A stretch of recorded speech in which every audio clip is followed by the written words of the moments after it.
Welcome to Friends, part 2 of recycling anything around the house into Christmas ornaments. I've added a little extra, and in part 2 I'm going to talk about what I do each year to embellish the train set around the base of my Christmas tree using my son's old train set and my puppy's chew toy train set. So what I do each year now is I like to put an arrangement of trees, and each year I'll make a set of trees, 2 trees, to add to the collection.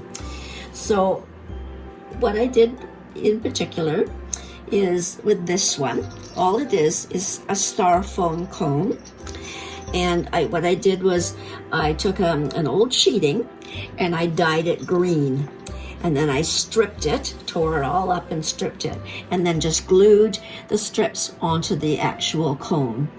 And then I embellished it with, this one is more of a seaside effect, where I've used shells, baubles, ribbons, garland, and then I've used little plastic birds and all different types of shells glued onto the base of the cone. And then I've also added an Christmas ornament to the top, and then it has a little dove that sits at the very top of you can see the dove right there. So that was one. Here's the other one, and I do make them different. Each one is different. This one I've added hearts to it.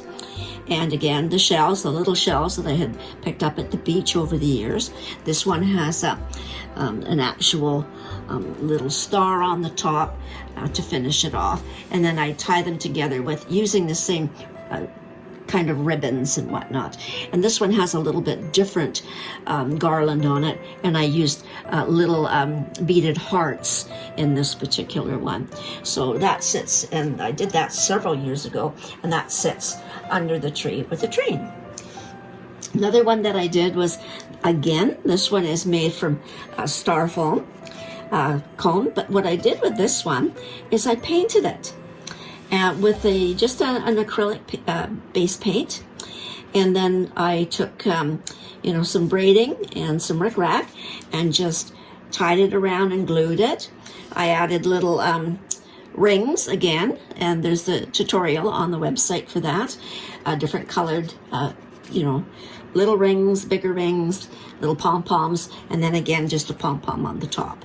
Now on this one, I look at the bottom, and that's not very good, because what I should have done is I should have cut out a felt base piece, which I will do this year to add to the bottom.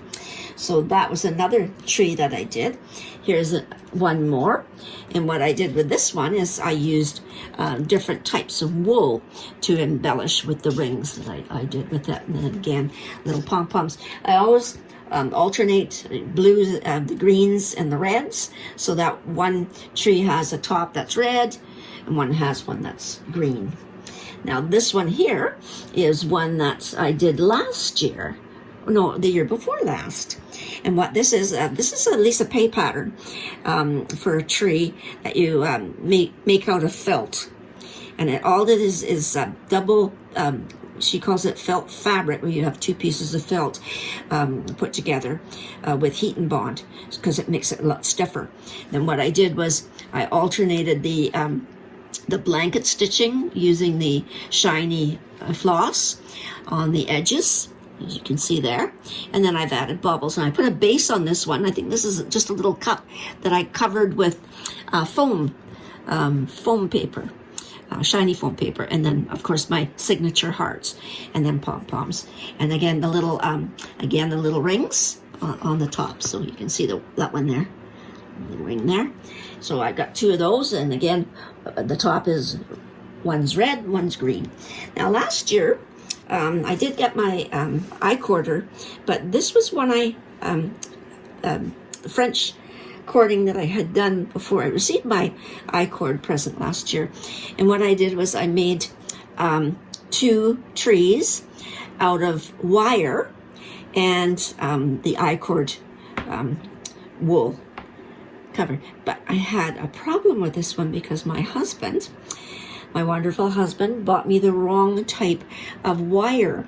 The wire he bought me wasn't a sturdy wire. It was more for using to solder things. So what happened was I put these lovely little trays under the tree with the trains. And what happened the next morning when I got up, this is what it looked like, a malfunction. So I think of the football game with, I can't remember the name of the singer, but I laughed so hard about my malfunction. And then I thought, okay, well, I don't want to really tear it all apart. So I did put it away like this and thought, okay, I'm going to have to come up with a method of how I can fix it. And I still haven't figured out what I'm going to do. But I will fix it, and it will, because you can just push it and it'll stand up like that. But it won't stay standing. It sort of just collapses over because of the weight. But then on the bottom of this one, I have a felt base to make it look a little bit more professional. The cording around the outside, and this is just a bottle cap that I use covered in felt. So that was last year's. But again, I'm wondering maybe just almost like a toothpick kind of thing covered in wool just to hold it so it'll stand, so it won't fall over.